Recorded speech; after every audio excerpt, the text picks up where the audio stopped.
So welcome, Tara. So she works from everything from all the estimating front all the way into the project management for builders. So this is how she uses things and a bit of a real world use case scenario, which I think is awesome to have Tara on and do these. We always get really good feedback. She always has a bunch of people reaching out to her afterwards.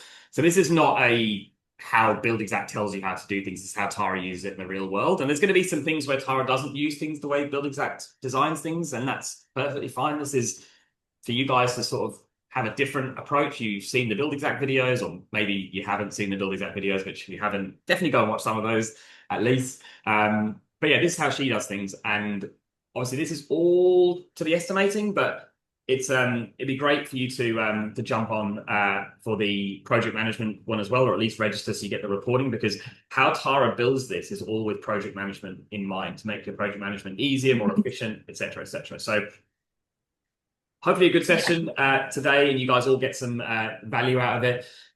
Before we get going, though, if you guys can just pop in where in the world you are dialing in from. I imagine it's going to be mostly ANZ, but we do get some Americans through. New Zealand, Cairns, Gisborne, Brisbane, Melbourne, Brisbane, Adelaide, Bendigo, Sydney. Philippines, awesome. Well, it's moving really quickly now. Struggling to keep up. right. Yeah. Melbourne, Gold Coast, Perth, Sydney, Mackay. Bundaberg. That was my Bundaberg was my second stop when I was in Australia. 2 weeks after I arrived in Brisbane, was up to Bundaberg. Up to Bundy. Yeah, farm work. Mexico. Mexico, awesome. Cool. Brilliant. Welcome. We've got people. Naomi, Mexico, is that a holiday? Is it you're based there? Yeah. Someone from Mexico before, so that's awesome. That's very cool. Yeah, guys. So I'll just throw to Tara just to do a quick intro of what she does as her business, Arthaus Projects. So over to you, Tara. Thank you. Hey, everybody. Yeah, so Director of Arthaus Projects. I don't know, you may have seen our logo around with a calculator with a thumbs up behind. It's my newest little office edition here. I love it. Yeah, so we're basically an end-to-end, a holistic, I guess, approach. Sorry if I'm in Burley Heads as well, and our internet gets pretty bad. So I do apologize. Sorry. Yeah, so we're an end-to-end consultancy agency whereby we'll work with builders, developers, trades, from doing takeoffs, anything to do with, QS or qualifying build services as well, to set budgets to make sure a project is feasible, or if not, what can we change at design phase, all the way to contract estimation. We'll do a full tender where we are engaged to do, scopes of works, email out, cost analysis, to then create something for contract. So that's the estimation component, which we'll review today briefly, of how we kind of set things up and do things. And everything we do, we're project managers, contracts administrators, and estimators. So we're hybrid. Everyone that works with me or in our team, hybrid. We're all Australian based, so we understand our market, and if we need to go to site, things like that, we can jump on a plane, easy enough to do so. So everything we set up in our estimation then leads to the contracts administration component, which we'll review further Thursday. But yeah, there's a few little tricks that just make that transition a lot easier. And everything we do, it's two birds, one stone. So if I'm making a detailed, scope as part of my estimate, I'm going to word it so I can use it for my specification as well, because I don't like doing things twice, and that's just the way I've worked out how to do it. So that's how we roll. And then all this documentation, you can print it from your Buildxact using the templates, or you can extract it and put it into your own, Canva documents or whatever you have, your presentation pack. So we can help you with all of that too. So we do lots of stuff. I'll jump in and share my screen now, if that's cool. Yeah, awesome. Yeah. Guys, in the chat, I've just popped in the project management webinar link. Even if you don't think you can make it, 2 webinars in a week is busy for a lot of people coming in Christmas sort of period. But just register it. You'll get the link anyway. The link will be on our website under the resources for webinars. But just register it. You might have some time over the Christmas break to kind of speed run it. Skip the usual 5 minutes of waffle that Tara and I normally do. So that'll go down to 55 minutes, 50 minutes, questions at the end and stuff. So it'll be a good little session for people to jump on. Exact accounting will be on. So if you're using Xero for project management, for accounting, definitely worth jumping on because it'll be a quick condensed session of how to pay your Xero up and the benefits of using it that way. Yeah, yeah. So I'm actually showing you our master template today, which I normally don't do, but I figure, you know what, brain dump makes the industry better. All about that. One of the biggest things that I've learned through using this system for a long time is making a master template is one of the most important things. So we've always had one, but it's not just me working within the company. There is, we've got a few estimators and CAs. So if you've got a team of people, this is a really good thing. Having a master template where you can have certain cost center headings and items. All these notes are just standard notes that we'll add into an estimate. Same with, we build in a lot of different areas. We'll have things set for Victoria, New South Wales, Queensland, WA if we need to. Having them saved as a template means that when we're doing an estimate, you might have built a scope or, have a really good set of standard items that you go, oh, I want to reuse that. So creating it into the template or adding these cost centers into a template means it saves you time because you can just dump them straight into your estimate. You don't have to keep repeating it. So this is why this is obviously so big because this is our master. Yeah. So Tara, you've obviously got, that's a double story one. Would you have a template for bathroom reno, kitchen reno, master for each of those? Yes. Yeah. So we've got kitchen, bathroom, we've got single story. So what we also do on the other side is we set up project home builder, structures for them. So if there's any project home builders or anybody getting into that, because I know that's, a lot of our custom guys are going, I want to try that. We actually have a full set of standards that we have created for that, and we can integrate them into your company. Yeah. So throughout all of this, setting everything up, we've set this job up. It's a 2-story. Let's get stuck into it. So most important thing when I'm doing this, what's my exclusions? Because it's good to put in what you are putting in, but what you're not is one of the most important things. So always remember that when you're going through and estimating. It's like you're doing 55 square meters of brickwork to where? Exclusions, anything outside of that zone. Back to doing things like setting up your cost centers for, let's say, demolition or any of them. We'll always put a header in through here and an as per quote at the top, because if it's something where we can go, let's set up, building out labor rates for our QBEs that we do, our qualifying build estimates, or if we don't have a quote, we'll go day rate, set that with the builder or the trade. We'll build a scope in here for the carpentry labor and apply those days. Concrete cutting, demo saw, how many bins? And then at the top, if we then, once we're on site, get a quote or before, we can just go as per quote, enter that in and the quote total as well. So guys, just while Tara's going through this, you're probably seeing a lot of 1 cent items in there, and we'll come to that in a second. There is a method to Tara's madness in terms of what it looks like here, and it makes a lot of sense. And it's the first person I've ever seen doing it. But we'll let Tara go through. But I just wanted to point that out. But Kira's asked Tara, do you set up builders templates on their accounts, or are they subscription based? I know we're a once-off fee. So depending on how you want it to be integrated, we can just give you all the content. So you can go and build it, but you've got all the cost centers, which to me, that's actually probably the biggest leg up because we've thought of everything. You just need to go and talk to your trade or your suppliers and get that lined up. Otherwise, we can assist with doing that component as well, but I wouldn't be touching any of that until the new year. Happy to definitely, sell the one-off templates for that, but just with workloads, it's the wild, wild west right now. I'm sure everybody knows that. So, yeah. And what Julian was saying here with these 1 cents and the headings is when you create an estimate, and you can see here, we'll apply numbers and whatever else, but we're building out that specification. So over here is where we can set the specification. And this then is what is presented to the client as the story. So, you know, what are we doing for demolition that equals $30,000? If a client is paying $150,000 or they're paying $10 million, to me, it doesn't matter. They still deserve the same level of detail for what their money is. So that's what we do here. We just build out that specification at the same time.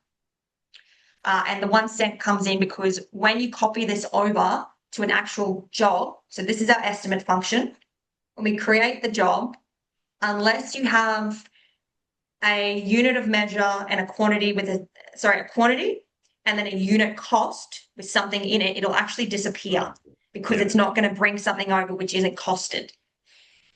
So some people might argue, why would I want to add another $2 to this? Because my brain, aesthetically and seeing the uniformity of why I've applied X, Y, Z and broken up neatly, that's actually really important, especially if you're ordering it, because everything you do, you want to set it so, yeah, an estimator's done it. And there's nothing worse when an estimator has done something and then the person who's trying to order it or reconcile the budget goes, what the frig has happened here? Like, what was their mindset? So, you know, we just do those little things to help the process along, and it's all margin erosion and admin erosion if you're not doing these things, really. You're doing yourself a disservice if you're not at least leaving some notes up here as well, you know. Demo contractor. You'll go, key demo, date, and like a little blurb if you've spoken to them on the phone, and there's a few little extra bits that you wouldn't necessarily want to put in the description, but you want someone to know what you've discussed with them. So this here, I love this function. It's great, especially because within our team, we can leave notes for each other. So I might have to review something for one of my crew, and then I understand exactly why they've done it as well. Oh, get rid of that. Yeah, so the other really cool function here is these add notes, internal notes. Yeah. I was just about to say that. Literally was just about to, yeah. Yeah. So that's something where, and this up here is a really good, visual to say, look here, if you've got a bunch of internal notes under these items, even putting it here, like refer to 9.2, 9.4 for internal notes where you've gone and written something specific about that as well. It's a really handy little note share component. And Julian, can you actually, those notes, can you select it so the client can see those as part of the spec? I'm not 100% sure. I believe you can, but I could be wrong in saying that. Yeah, we'll look into that. Let me just do a quick check while you're... Yeah, cool. The build recipes function, we don't build recipes because we have to send things off to so many different people, but it's a really good function if you've got a heap of things that you want to use all the time, like your brickwork, you know how many bricks it is per square meter, how much mud, how many ties that are required. Setting recipes is really good for that, but we don't do it because we have to send things off to so many people and too many questions because it's so there's obviously consultant. Yeah, there's obviously things with the way Tara works, like as an estimator, that is not going to be the same way you guys would work. So if recipes work really well for you and you can set those up in your template, absolutely do that. We'll cover off the Blue Recipe Assistant and how that works from an AI point of view as well. That'll make it a lot simpler for you to just save those recipes and go. But really good if you've got your own labor rates and things like that to use the recipes. But we're not going in too much into the pricing conversation with obviously Tara's got her own price file that she keeps up to date because she works for the whole of Australia. So it's a bit more difficult for her to have, a specific tie-in and things like that. But for you guys that haven't got supplier connections turned on, everyone in Buildxact now has the ability to do that. So just make sure you go in and do that under the integration suppliers, click the suppliers that are that you work with, but try and use those items in your template so that every time you go through, you've just got that refreshing itself and repricing. Because what we see a lot of people do is they'll go and have the price file on one screen, building the two Buildxact screens separate, and then they'll just go and type their pricing in. You want to try and get away from that. Use the live pricing, because if you go in, it will just update itself. Yeah, exactly. Another feature on here, and something that we've been kind of, trialing is obviously projects right now, it's a harder thing to translate over. So we can do all this costing and it'll be above budget because design is just, you know, the item story of what we're going through. So there's certain things which you'll find in here. Let's go project management. So when you enter your weeks and your costs, these are old, so, you know, don't judge those numbers. But you'll see here there's a set markup which you can apply to each item, and there's also a global or a universal markup. So this here is, this will apply things to the whole project. So you might be running at a, you know, a margin of, let's say 15. We're going to be healthy here. We'll go overheads at 10, and then let's go contingency of 2. Yeah, that's what we want to roll with. And so breaking it out this way is important because you'll see what you actually need to attain, like to earn to make sure this project is viable. So everything you're doing here, you want to make sure you're setting your estimates amazingly, looking at your markup breakdown. So your markup and your margin, the two different things. I won't go into that, but there's plenty of resources online of what that is. So just understanding what that does. So this will go global here. It'll mark up across everything. Then for some of the bigger ticket items, for example, for project management, supervision, admin, you might be charging $3.5K for a supervisor, $1,200 for a project manager, and, you know, admin at $300 a week. That compounds to a really big figure across your job sometimes. Oh, did I just freeze? Sorry, everyone. Yeah, that will compound quite a lot across the job. So what you can actually do here to not affect the global is you can actually take out, let's say we, instead of charging a full 27% across these numbers, so let's go here. Let's go 52, 52, 52, 52. That's pretty big for a job, right? And then that compounds another 27% on top. So what we do is we're working out a nice little even spot through here. And this is just using the system and the things that are already built in, but little workarounds. So we don't have to double up on work. It's just taking out, let's say we only want to charge, I don't know, what was it? 10%. So we'll go take a negative 17. We're only charging 10% on this particular item. So we'll lower the overall markup across that particular item, but you know you're covered. So you're being fair to the contract for the client.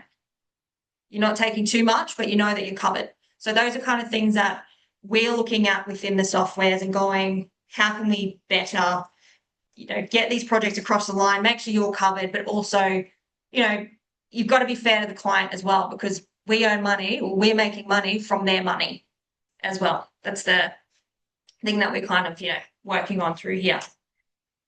And that, using that, I was like, that's brilliant. Being able to deduct that out, and the same with the markup on each of the cost centers themselves too. So that's individual, that's the full cost center. This is your overall. In general, Tara, do you see most people just putting a markup on the overall job, or do you see it happening more? Yeah, that's the same for me. Yeah, so overall, yeah, because it's easier. It's easier when you go, all right, I'm going to make 300K on this, or I'm going to make 80K or 20K or whatever it is, but you can just see that visually down the bottom. It's a good flag for you. But if you then want to work out individual numbers, because you might actually want to apply a bit of wastage as well. So on your timber, you might want to actually go, I'm going to mark it up 10%. That's my wastage on that one particular item. Yeah. Cost center. Yeah. So those are things we've never really spoken about, but it's actually really important to understand that and how that works. I'll just, Tara, while you've got a little bit of a pause there, just quickly go through some of the questions. Guys, we'll try not to go through every single question as we go through it, just because we'll end up with like the session blowing out to an hour and a half, 2 hours. But unit and measure, you should just be able to click in when you click edit. You should just be able to go in and edit it. They're kind of like free text fields that you should just be able to edit. It's more really for your own benefit. It doesn't, do too much when it's just a text field like that. The 1 cent items are more to come into the cost tracking, so to create little headings and things like that, more from a visual perspective to keep things a bit simpler. That's why Tara does it. And again, we're building this always with the mind of how do we make it easier 4 or 5 months down the line when I'm doing the project and I don't have a Scooby-Doo, what I was What typing did in I do there? estimate. Yeah. That means clue for anyone that's not from London and doesn't understand what any rhymes are.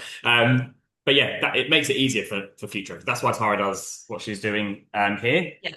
And then notes, you have to be in the edit on the category function. So if you just scroll just a tiny bit up, Tara, so people can see, there you go. Yeah. So it'll be under that. See where it's considering 9-month projects. If you go to a new category, Tara, just one that you haven't got a note in there already. Yeah. And just there you go. Add internal notes. It'll be in there. When you hit edit, you should type it in.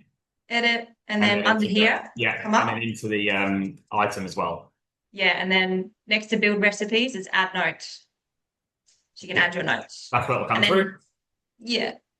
And when it's orange, you know that there's a note there as well. So it's a good thing to check. Yeah. So Kate, that's how you add in the heading. I'm just quickly zipping through.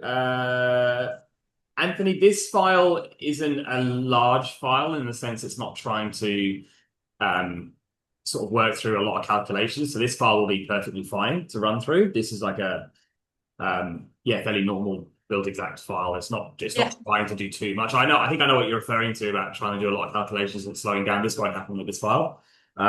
If you've quoted out using labor rates, but then got a quote, what is your process for zeroing out previous workings but not losing the info in case you need to refer back later? Do you want to jump into that, Tara? I can we'll go to use the demolition works again because we were familiar with that one. So we can go through here. If we've got a lot of content in here, what we can do is just go, duplicate category.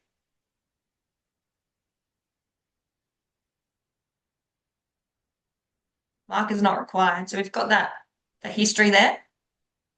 Never seen anyone do that before. So that's a good.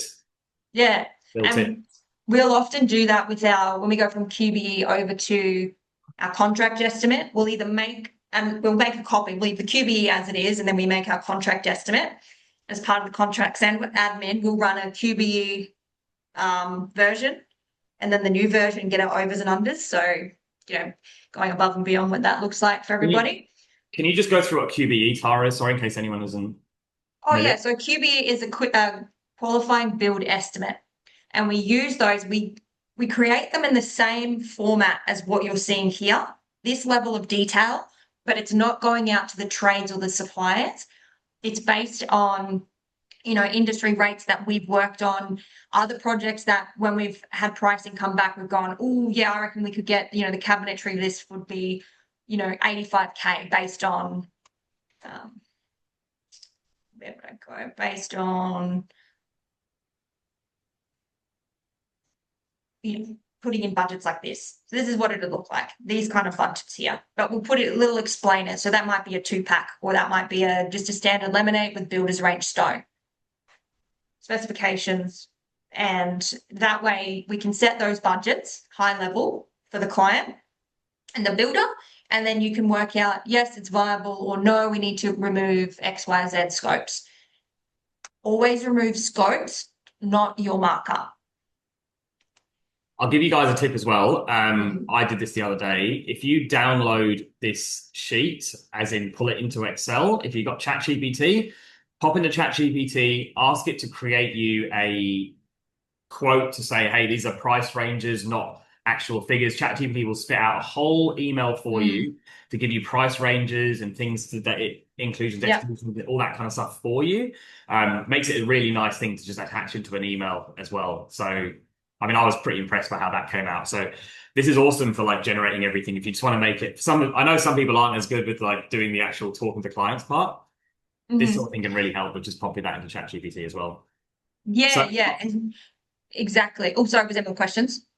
No, so I was going to say, I think Michael, hopefully that clarified there. So Tara's just creating a not required category so that you can go back in and recheck it. That obviously is not going to come into your job because you've marked it as not required, obviously. Yeah. Just make sure you don't leave it as active and then you end up charging the client double for the category. Yes. And then Kira, I think this is the 1 cent. Yeah, I think that's what you're referring to. I think this is from earlier on. Um, Kira, does this help iron out the cost tracking feature as well? I think that's probably referring to like having the 1 cent transaction in there. Obviously, 1 cent transactions aren't really going to throw your cost tracking out, you know, anything worth calculating. No. You'll still be able to do line item tracking, or if you do Mhm. category tracking, that's still going to work perfectly fine. I will always Yeah. say go line item tracking where possible, Yeah. as opposed to category tracking, just because it makes it a little bit harder to budget. And my gut feeling is where we'll get to with Buildxact is we're going to have a lot of AI cost tracking coming in. It would be a Hmm. surprise if that wasn't here. This is not me speaking from any situation, but I would assume that stuff is going to be coming in some point next year or the year after. My gut feeling would make sense for that to be scheduling AI, all that kind of stuff. Yeah. Um, will Buildxact ever create a feature for subheadings? Ash, I'm not sure. Look, I would assume at some point we will.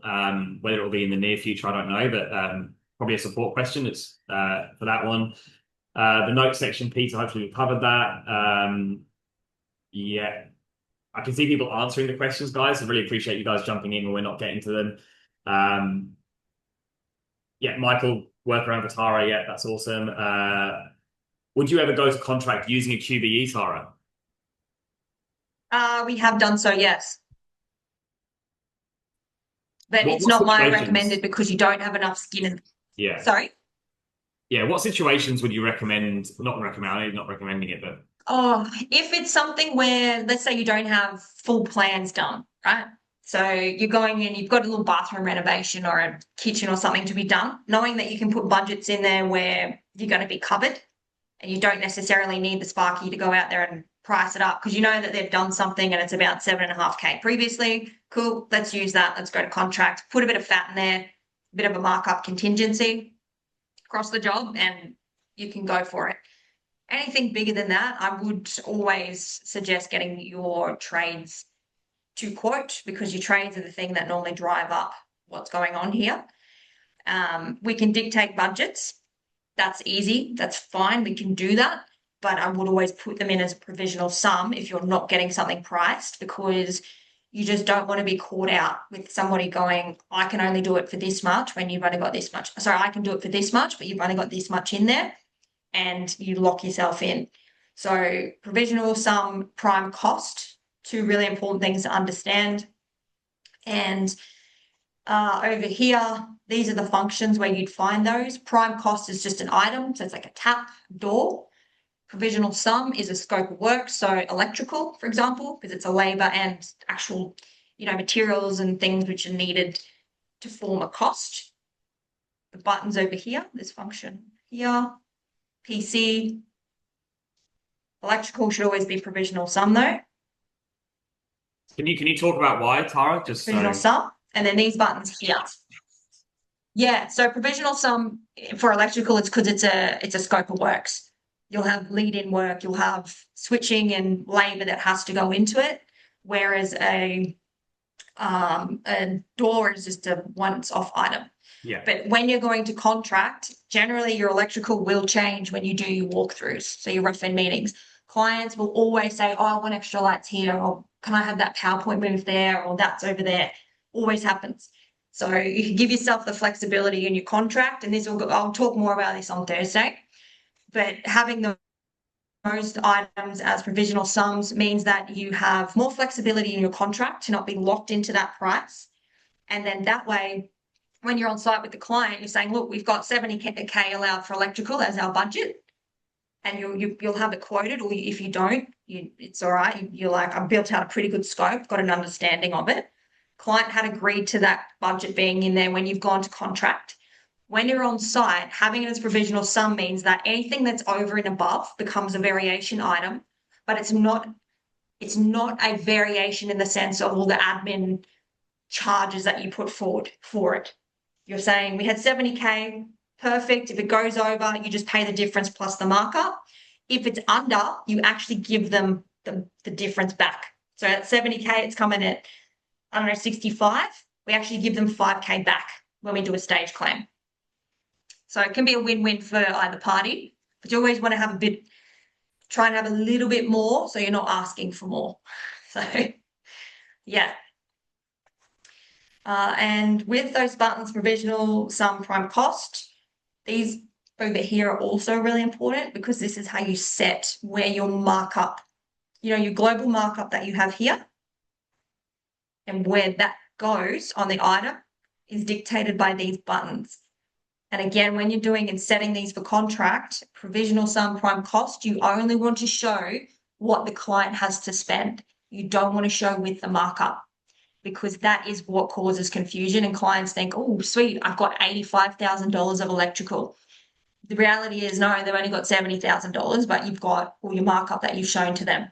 So it's kind of giving away your cards. If you don't, be open about your markup. I believe it's a good thing because it builds that trust and just is less awkward.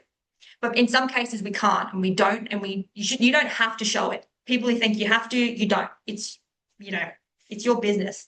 But yeah, you only want to give the client the cost that they actually can see. So this button here, really important. The C means that it'll keep we'll untick that one. C means it'll keep the markup within the category. And let me go 200, go 1. And you can see here, quote total.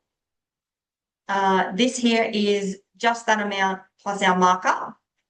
This one here is this, but it's taken all the markup from this item. And it's kept it in the category, which if you just want to show that one item, that's fine. Just be careful because if the client then questions it, they can kind of work out your markup overall. If you then go see all of these, it'll spread the markup back across the job. So you'll see, oh yeah, 23, 21, that's just the markup, that's fine. And you'll see here that doesn't change regardless. So it's always important to look at that and go, okay, that's not affected because this here is your global markup, that's what you're making. Click the E function and it sends the markup back across this job to all the other cost centers. And let's see if there's one we've added cost into our items.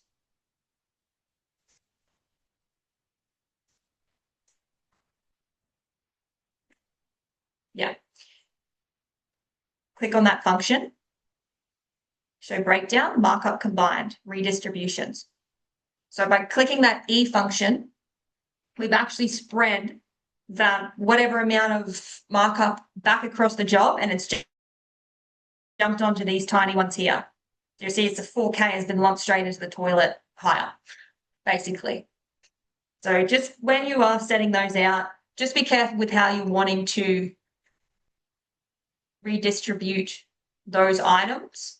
And again, I'll talk more about that on Thursday and the importance of understanding that as well.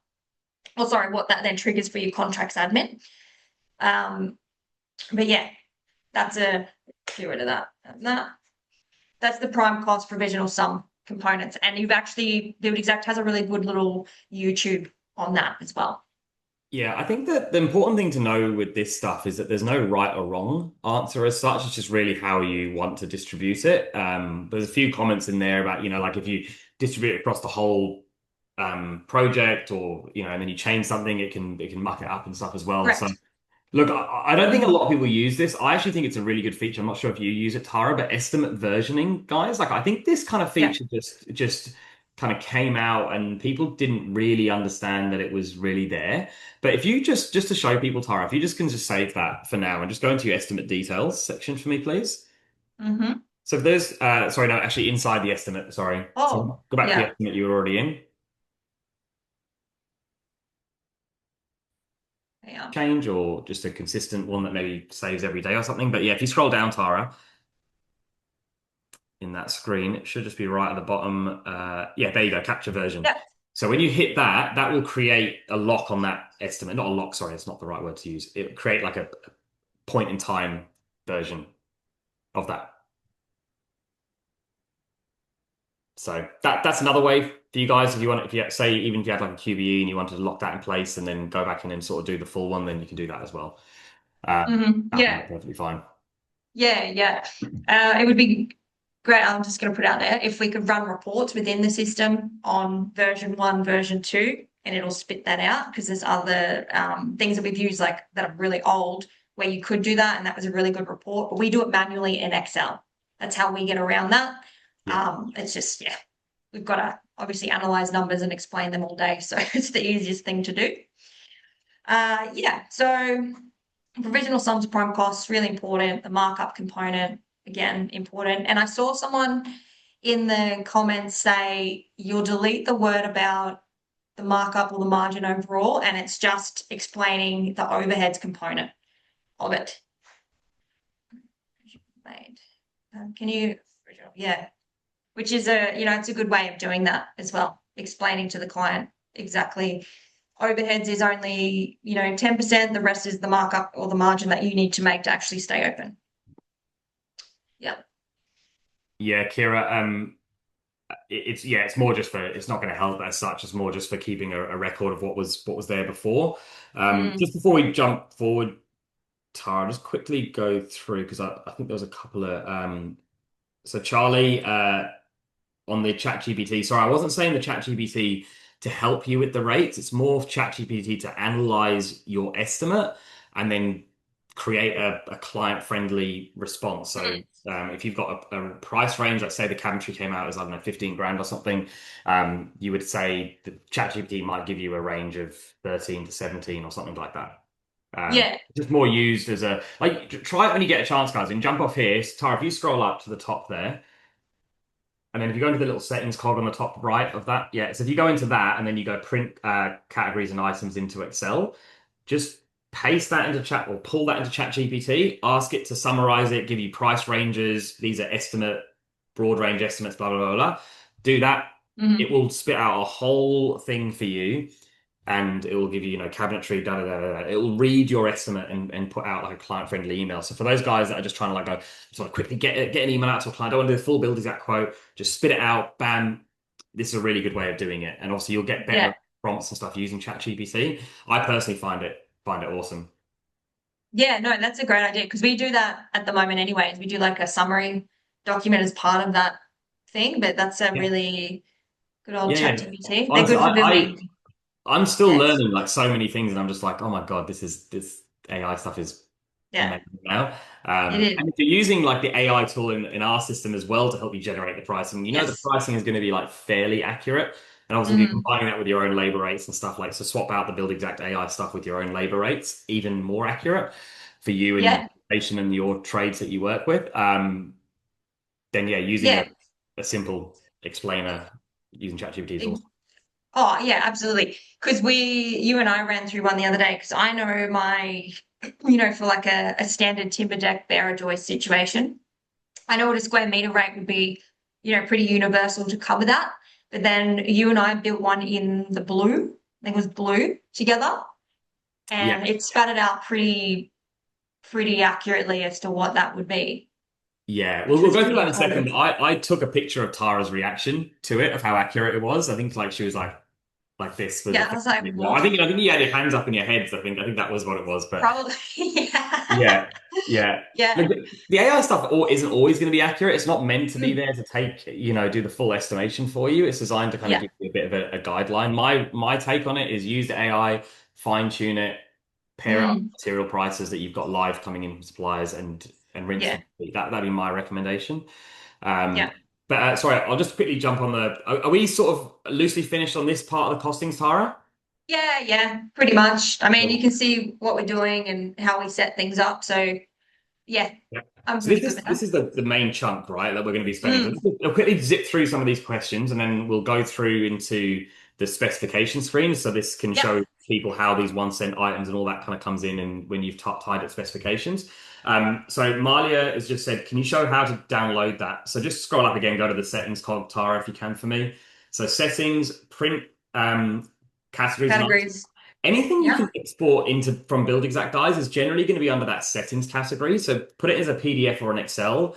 I think Excel probably works better just because the way it can read the data.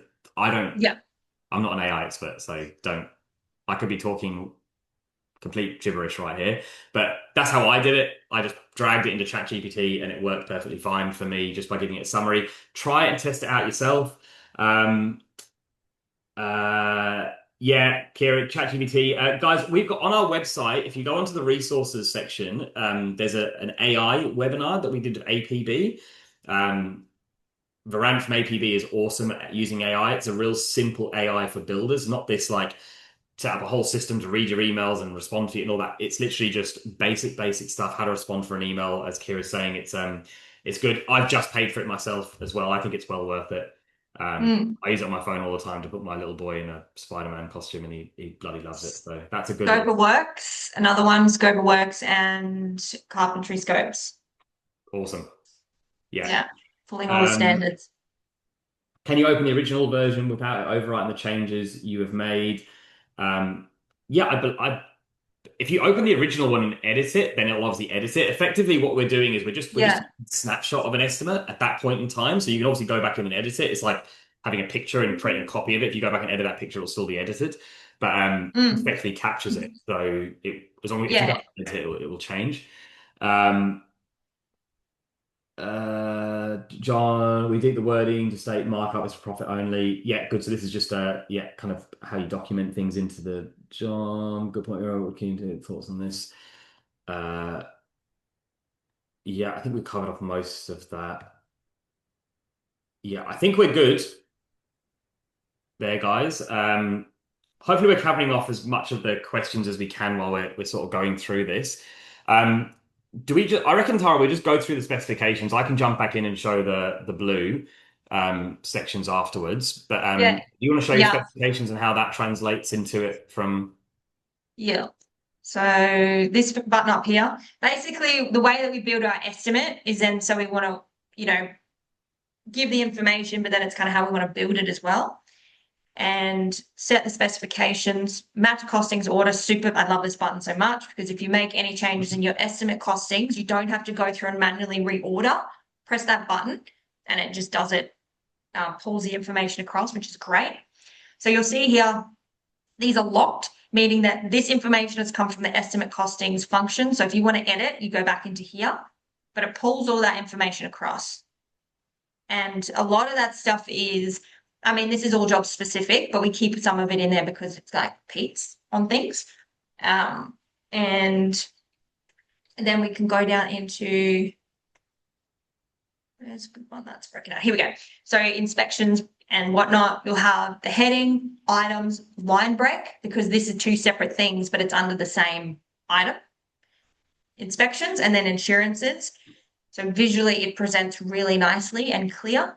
And that's why when we have that 1 cent, this is what it'll translate over to the other job. So with the project and inspections, you don't necessarily need to have cost items against them because you only want that when you're doing the estimate function just to show the client the content. But when you go into things which are priced for temporary driveway, notes are there, electrical lead-in. Where's another one which is gone? Here we go. Toilets. So you can see all those spec items there, all broken out as well. Cute little function. This is like if you saw those. Yeah, if you saw those little lines that Tara was adding in the estimate, this is how these come through. So you add them as a specifications, and then you obviously have to put in a 1 cent transaction. So these follow through into the job management in the actual costings as well. This is all just for readability. Readability is a word, right?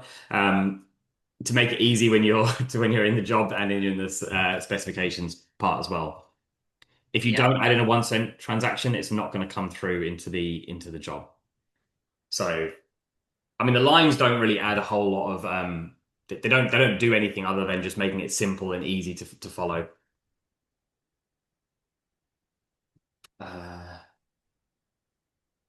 put a 1 cent transaction that does not show up at 1 cent, but it still shows on the specifications. I'm not sure if you can provide any context on that one, Kira. Tara from Kira. What was it's not coming up. I put a 0.001 cent transaction that does not show up. You're putting a 1 in the unit of measure though? The quantity? You have to put a quantity. Okay, no, I see what. Yeah. Oh, awesome. Okay. Okay, so maybe that works. So it doesn't show up Okay, so it's still showing up as a $0 transaction, so it doesn't add into anything into your item. Okay, that's pretty cool. I didn't know that. What do they So do? she's adding in a, how many zeros is it? So 0.001, and it won't show up as a dollar value, but it'll still show up as a in everything for you.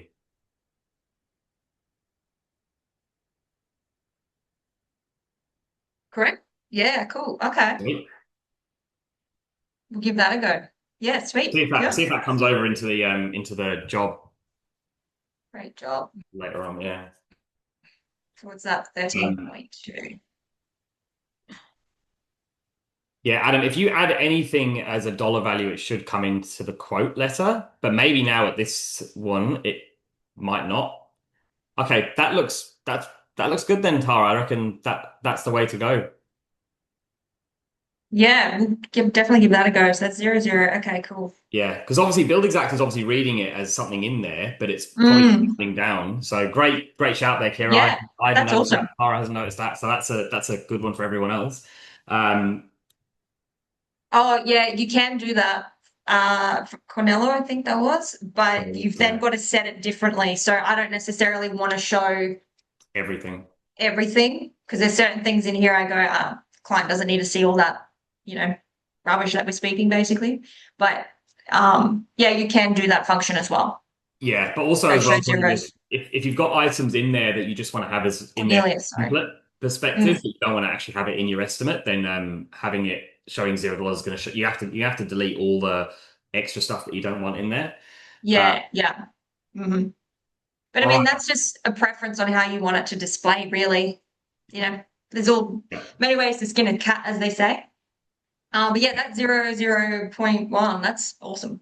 Thank Yeah, you. thanks for that, Kira. I think Yeah, you I think someone else said they use it as well on that way, but that's awesome information. Hopefully now yeah. Building doesn't realize it's an error when everyone starts doing it and then makes a change for it. Uh, But I'll let them know that there might be a sudden influx of everyone adding in 0.001 transactions. yeah. What the hell's going on?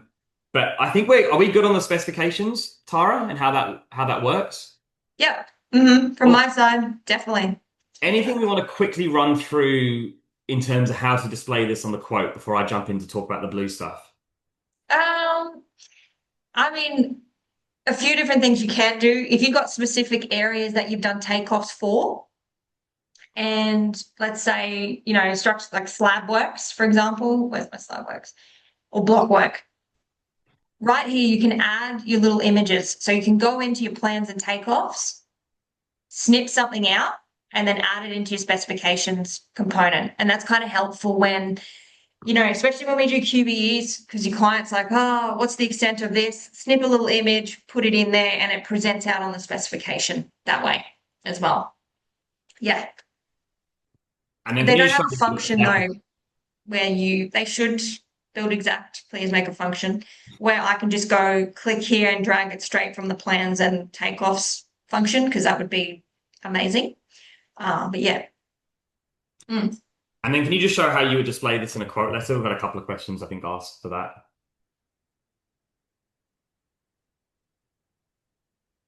So you guys would have seen that blue estimate reviewer. I'll cover off that in a second.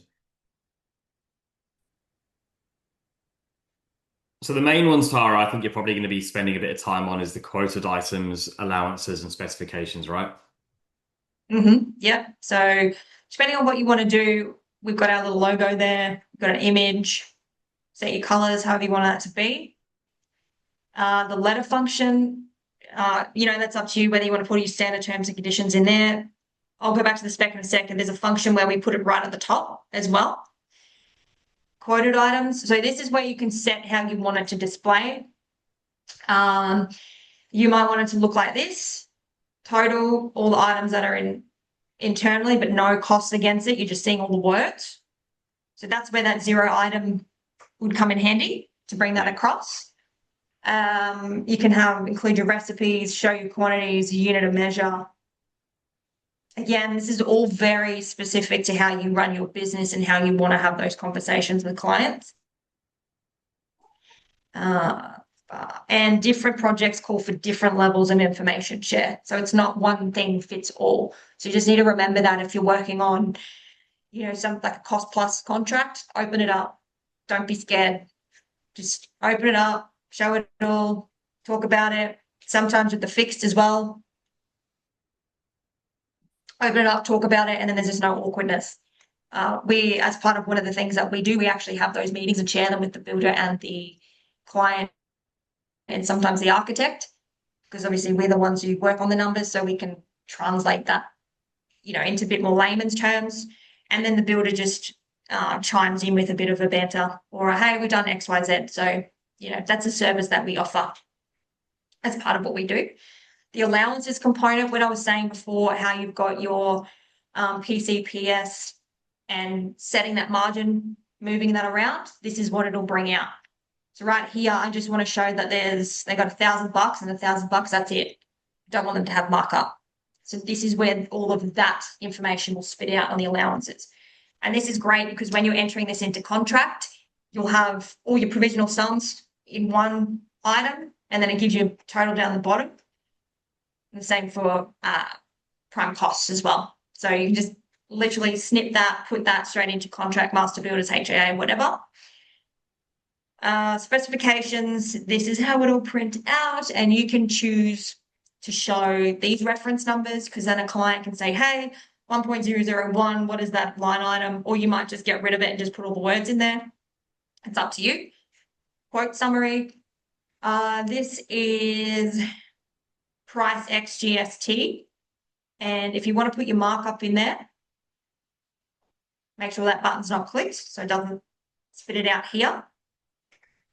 Otherwise, you do that, it'll separate the markup. So this is if you do a cost plus or you're just like opening the project up going, that's what I'm making. And that would be where you go into that split between, hey, I'm only, it's 10% overheads, 15% margin. I always get the calculator out and say 15% margin across this job, I'm only earning 3.5K a week. And then you go putting that into perspective. It's all about perspective because money is emotional. People. So we need to remember that. Commercial, they're different. Love working commercial because it's like black and white, there you go. But when we're working with humans and money, we've got to have respect for that emotional connection to that, and how we display the information is very important, and get that across to them. The other component, terms and conditions, you set your own terms and conditions up here, and then the contact us page with how that looks as well. That is just select a different image, put a nice image on there, put your logo, all that kind of stuff in there. What do we got? Let's go. There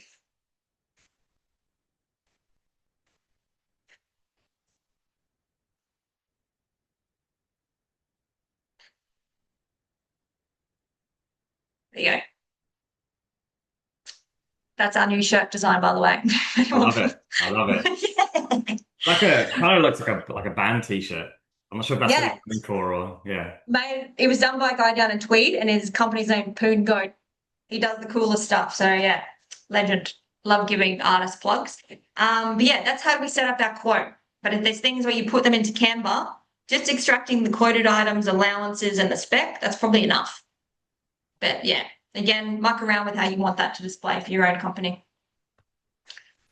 Awesome. Yeah, so that's the spec function and kind of what we do in a nutshell for this component. Yeah. Well, I'll just quickly go through the blue thing, the stuff, Tara, and then we can open it up for any further questions. Sorry, guys, I know we're getting a little bit tight on time. I'll be really quick on this one. If you just stop sharing for a sec, Tara, if that's all right. Yeah. And I will quickly start. If you guys can just pop into the chat, have you guys jumped in? I might be able to overtake you, to be honest, but have you guys used Blue? Have you got in and had a play around with it yet?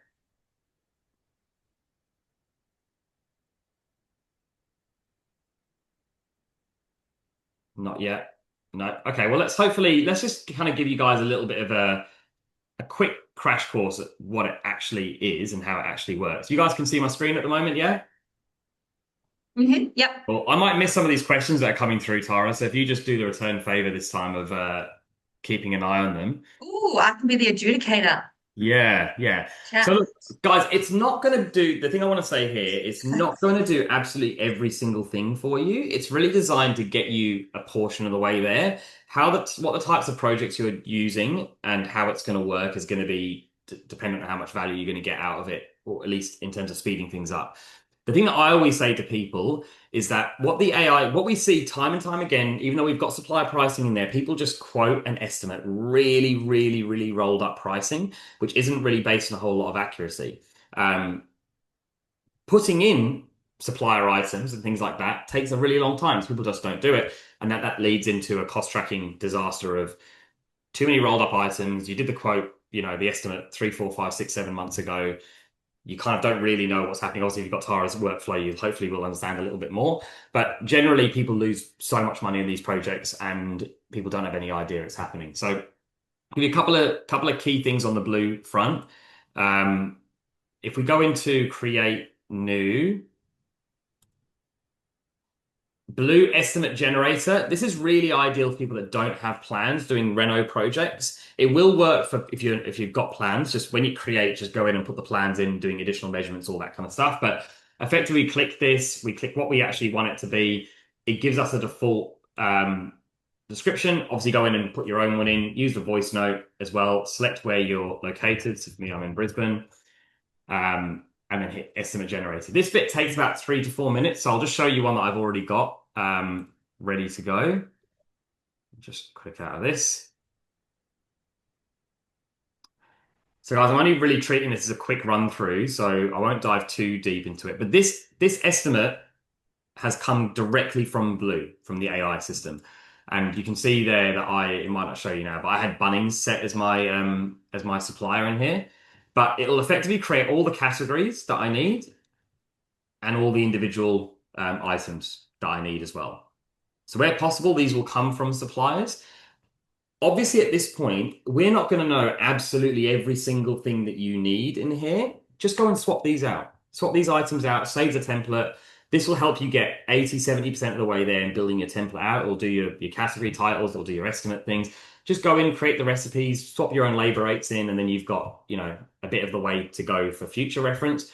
Then you can just go in and use the recipe assistant for next time. The recipe assistant is free for everyone if you're on the foundation and upwards, so you can go in and use that regardless, and that's entirely for free. So that's the estimate generator. It's going to create these estimates really, really quick for you and give you a starting point to kind of go in and add in some detail and some context into that. And then we basically have got what do we do, Tara? We did deck, didn't we?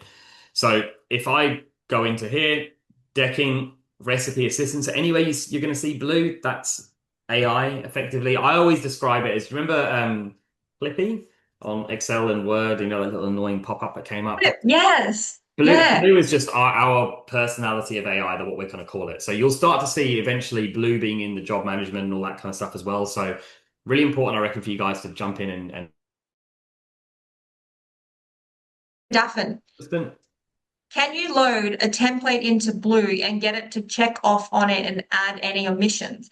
I believe that's the check estimate function, is it not? That's the estimate reviewer, yeah. So that will go through and look at things that we think that or the AI, not we, the AI thinks that you've missed or is inaccurate. So I'll give you an example.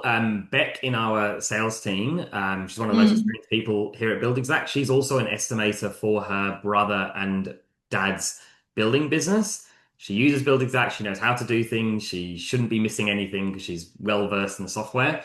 She missed 20 grand of flooring off of a family project. So it's a family business, right? She missed the 20 grand off and they had to eat that. And she wouldn't have missed it if she used the reviewer tool because it was left there. It just hadn't had a dollar value against it. It would have picked that up in our system. So that's a simple example where you go, adding something in like that and using it is going to potentially help save you money. Mm. We see it all the time. I mean, you guys, I don't need to tell you guys this, how easy it is to miss things in an estimate. But let's go composite deck and I don't know what, 30 square meters. We've got Bunnings in there. We'll hit generate. This bit generally takes a few minutes just to come through. But effectively what it's going to do is going to bring all the items for me.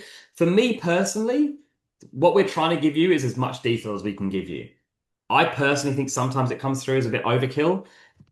perfectly good if it comes through as overkill. Just delete the items out that you don't want, guys, and just roll them into one item if you need to. That's what I always suggest people to do when I'm talking to people that are starting using Buildxact.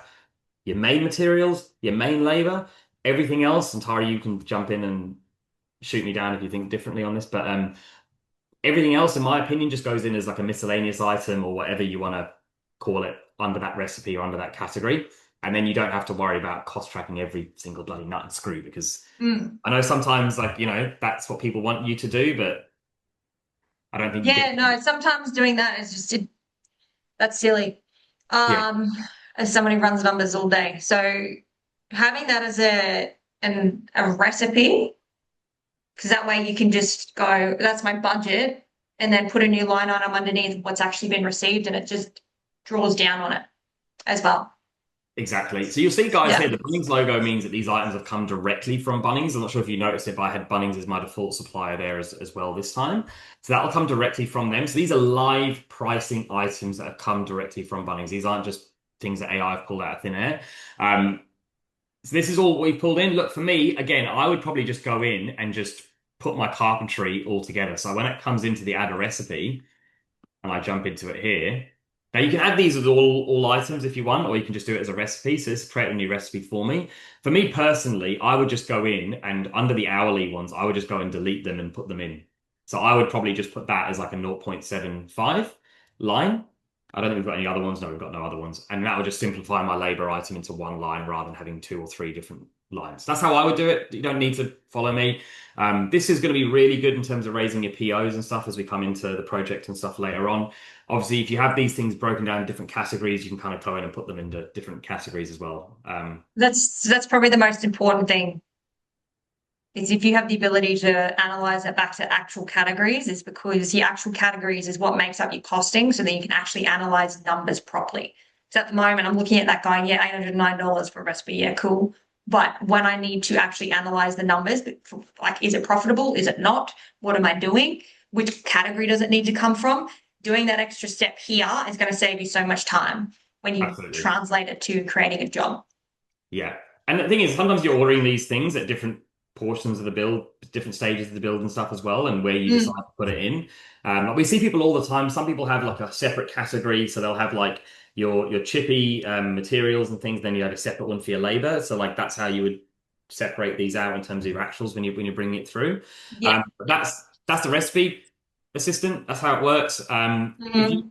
If you're new to recipes, guys, and I know some people get really daunted by this, it's really simple. Whatever you put here, everything here needs to be what goes into one of that said measurement.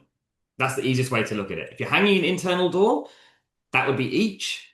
And then how many of all of these things go into one internal door? So you're looking at, two or three hinges, you're looking at one lock, you're looking at X amount of paint if you're painting it, etc., etc.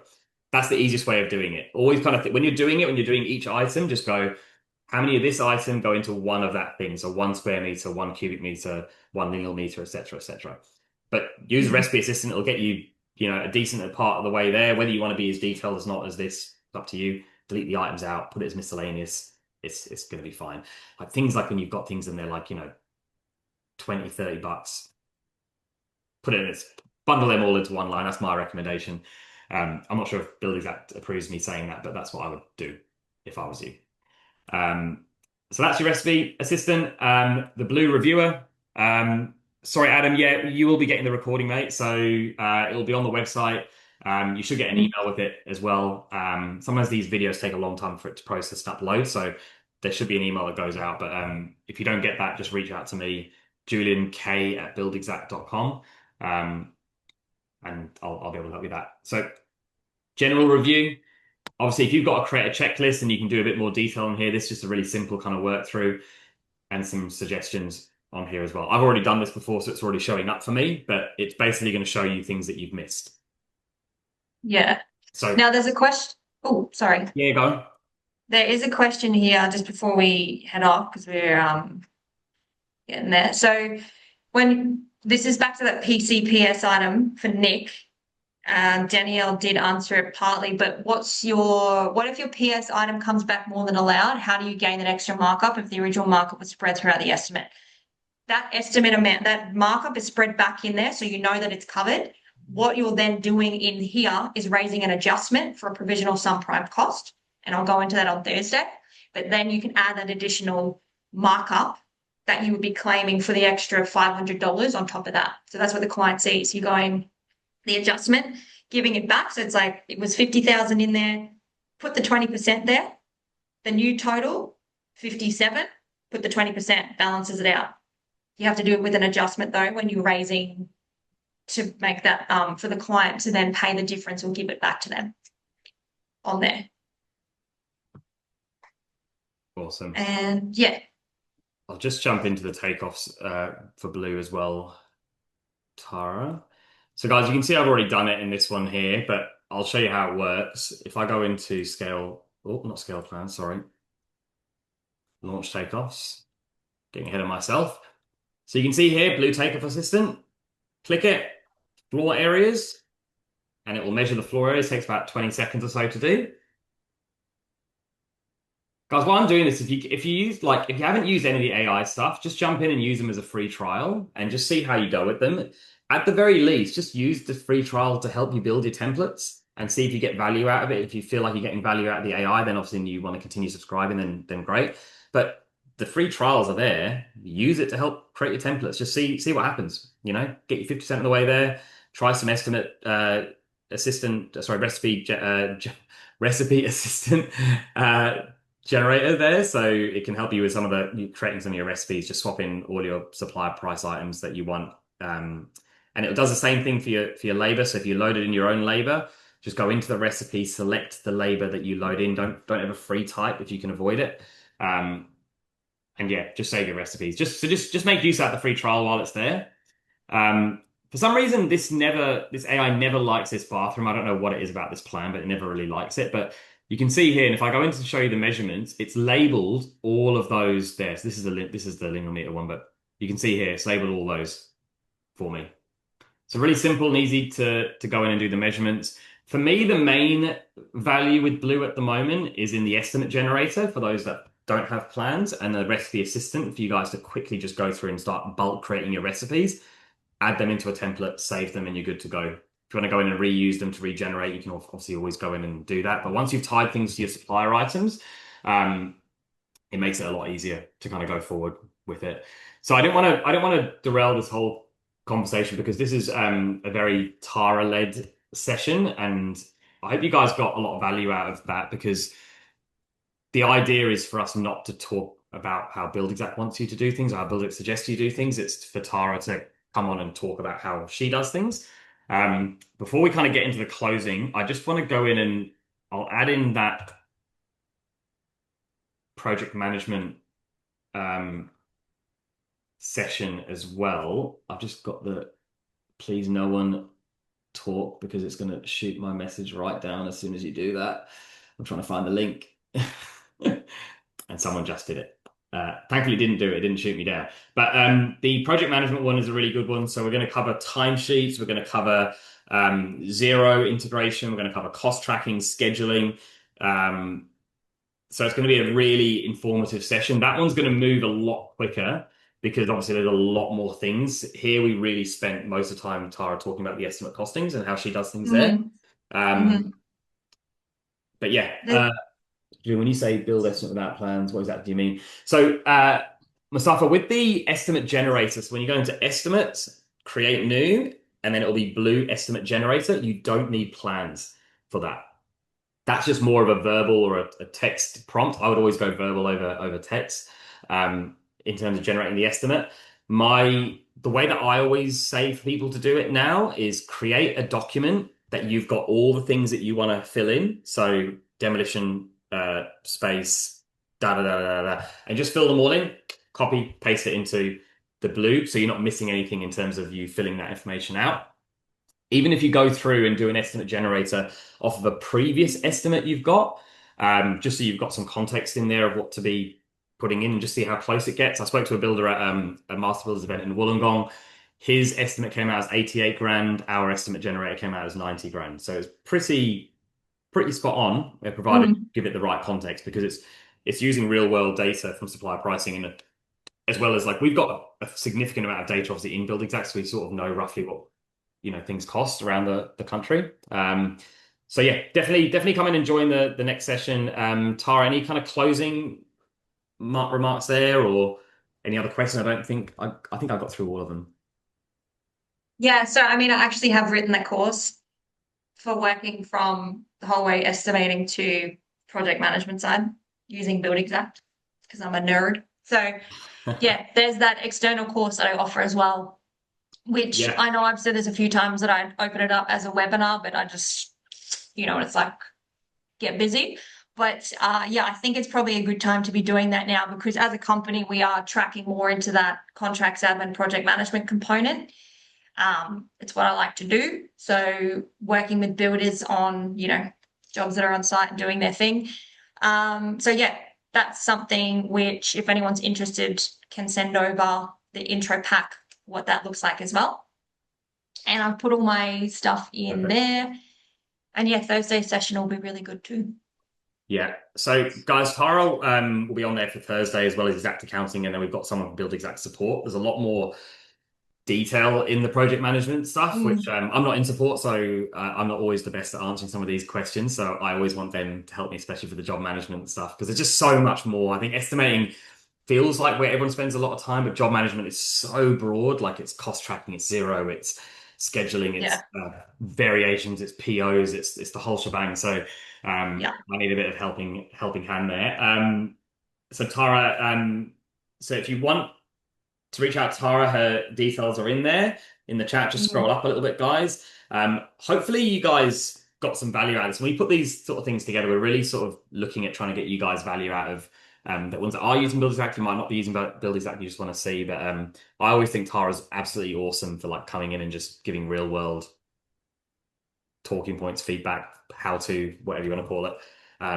So I really appreciate everyone for joining, and thank you, Tara, as well.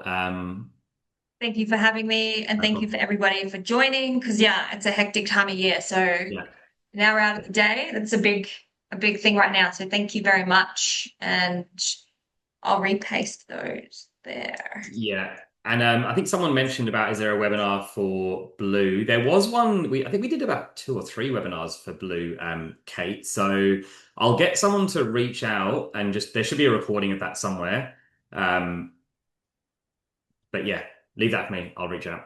Oh yeah, and for our NZ crew, we've got capabilities to work in your areas and especially on this project management CA stuff because I know that there's not really anyone doing what we do over there. So yeah, running your budgets is very important. So reach out for that for sure. Absolutely.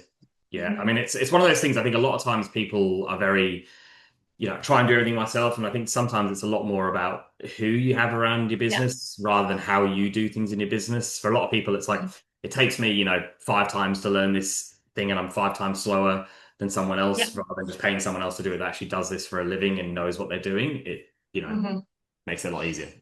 Plus, any excuse to go for a trip and see some jobs, more about I'm that. going to see the Lord of the Rings sites. That's what I'd be doing the second I get over there. Exactly. All right, guys. Awesome. Thank Thank you you. so Appreciate it. much. Thank you. See you. Bye. Bye.